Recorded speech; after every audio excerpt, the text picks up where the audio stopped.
ತಂತಿ ತಗುಲಿ ರೈತ ಮತ್ತು ಎತ್ತು ಸಾವು. ಹೊಲದಲ್ಲಿ ಕೆಲಸ ಮಾಡುತ್ತಿದ್ದ ರೈತನೊಬ್ಬ ತನ್ನ ಎತ್ತಿನೊಂದಿಗೆ ಇದ್ದ ಸಂದರ್ಭದಲ್ಲಿ ಆಕಸ್ಮಿಕ ವಿದ್ಯುತ್ ತಗುಲಿ ಸಾವನ್ನಪ್ಪಿದ ಘಟನೆ ಸಮೀಪದ ಚಿಕ್ಕನಮ್ನಾಳ ಗ್ರಾಮದಲ್ಲಿ ನಡೆದಿದೆ.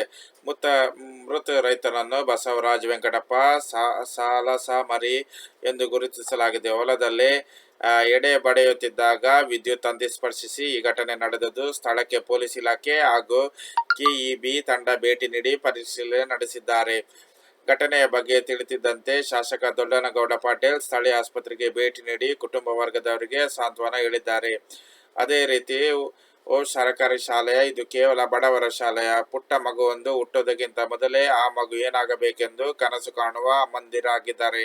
ಹಾಗೆ ಆ ಕನಸನ್ನು ನನಸಾಗಲು ರಾತ್ರಿ ಎನ್ನದೇ ಕಷ್ಟಪಟ್ಟು ದುಡಿಯುವ ಅಪ್ಪಂದಿರನ್ನು ನಾವು ಕಾಣುತ್ತೇವೆ. ಇದರ ಹಿಂದಿರುವ ಏಕೈಕ ಉದ್ದೇಶ ತನ್ನ ಮಗು ಪ್ರತಿಷ್ಠಿತ ಶಾಲೆಯಲ್ಲಿ ಕುಳಿತು ಕಷ್ಟಪಟ್ಟು ಘಟನೆ ಇಂಗ್ಲಿಷ್ ಮಾತನಾಡಬೇಕು, 90ಕ್ಕಿಂತ ಅಧಿಕ ಹೆಚ್ಚು ಪಡೆಯಬೇಕು, ಸಮಾಜದಲ್ಲಿ ದೊಡ್ಡ ವ್ಯಕ್ತಿ ಆಗಬೇಕು ಇತ್ಯಾದಿ ಇನ್ನು ಏನೇನೋ ಬೇಡಿಕೆಗಳ ಪಟ್ಟಿ ಬೆಳೆಯುತ್ತಾ ಹೋಗಿ ಮುಗಿಯುವುದೇ ಇಲ್ಲ. ಇದರಲ್ಲದ ಪರಿಣಾಮ ಹೆಜ್ಜೆಗೊಂದರಂತೆ ತಲೆ ಎತ್ತಿದ ಖಾಸಗಿ ಆಂಗ್ಲ ಮಾಧ್ಯಮ ಶಾಲೆಗಳು.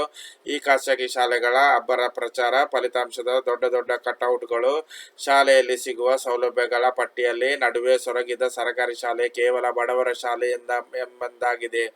ರಾಜ್ಯ ಕೇಂದ್ರ ಪಾಠ್ಯಕ್ರಮದ ವಿವಿಧ ಬೋಧನಾ ಪದ್ಧತಿಗಳ ನಡುವೆ ಸರ್ಕಾರಿ ಶಾಲೆಗಳು ಸೊರಗುವಂತಾಯಿತು. ದೊಡ್ಡ ದೊಡ್ಡ ಅಧಿಕಾರಿಗಳು, ಉದ್ಯಮಿಗಳು, ರಾಜಕಾರಣಿಗಳು, ಪರಿಶಿಷ್ಟ ಸರ್ಕಾರಿ ಹುದ್ದೆಯಲ್ಲಿರುವ ನೌಕರರು ಹಾಗೂ ಇನ್ನಿತರ ವ್ಯಕ್ತಿಗಳು ಕೂಡ ನಮ್ಮ ಮಕ್ಕಳನ್ನು ಖಾಸಗಿ ಶಾಲೆಗೆ ಸೇರಿಸುವಂತ ಮನಸ್ಥಿತಿ ಬೆಳೆಸಿಕೊಳ್ಳಲು ಇದೇ ಕಾರಣವಾಯಿತು.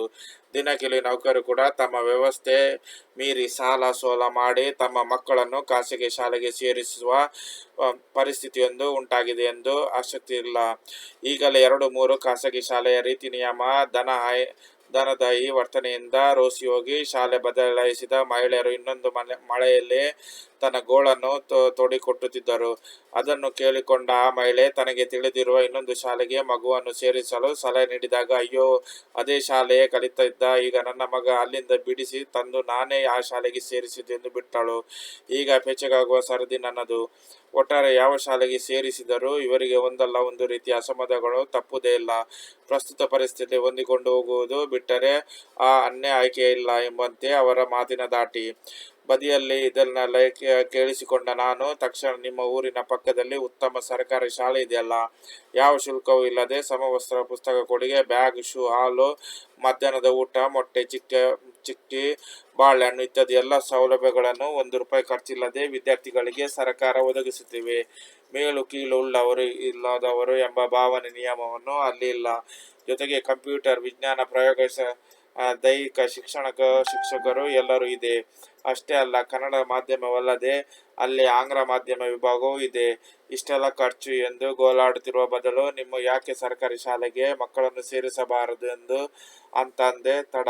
ಅಯ್ಯೋ ಸರ್ಕಾರಿ ಶಾಲೆಗೆ ಸೇರಿಸಲು ಮನಸ್ಸು ಬರುವುದಾ ಎಂದಾಗ ನಾವು ಕೂಡಲೇ ಅಯ್ಯೋ ನಾವೆಲ್ಲ ಕಲಿತದ್ದು ಸರ್ಕಾರಿ ಶಾಲೆಯಲ್ಲ, ಅದು ಕನ್ನಡ ಮಾಧ್ಯಮದಲ್ಲಿ.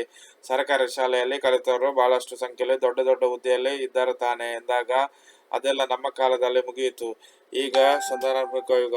ಮಕ್ಕಳು ಒಬ್ಬರಿಗಿಂತ ಒಬ್ಬರು ಹೆಚ್ಚು ಅಂಕ ಪಡೆಯುವ ಕಾಲ. ಮಕ್ಕಳು ಉತ್ತಮ ಕಾಲೇಜುಗಳಲ್ಲಿ ಸೀಟು ಗಳಿಸಿ ಓದಿ ಮುಂದೆ ಪರಿಶಿಷ್ಟ ಕಂಪನಿಯಲ್ಲಿ ಕೆಲಸ ಕಟ್ಟಿಸಬೇಕಾದರೆ ನಾವು ಈಗಿನಿಂದಲೇ ಉತ್ತಮ ಖಾಸಗಿ ಶಾಲೆಗೆ ಸೇರಿಸಬೇಕು ಎಂದಾಗ ನೀವು ಈ ಬಗ್ಗೆ ಚರ್ಚೆ ಮಾಡಿ ಉಪಯೋಗ ಇಲ್ಲವೆಂದು ಮನಸ್ಸು ಪ್ರೀತಿಸಿ ಸುಮ್ಮನಾಗಿ ಬಿಟ್ಟೆ. ವಿಡಿಯೋ ಇಷ್ಟವಾದರೆ ಚಾನಲ್ ಲೈಕ್ ಮಾಡಿ, ಸಬ್ಸ್ಕ್ರೈಬ್ ಮಾಡೋದು ಮರಿಬೇಡಿ.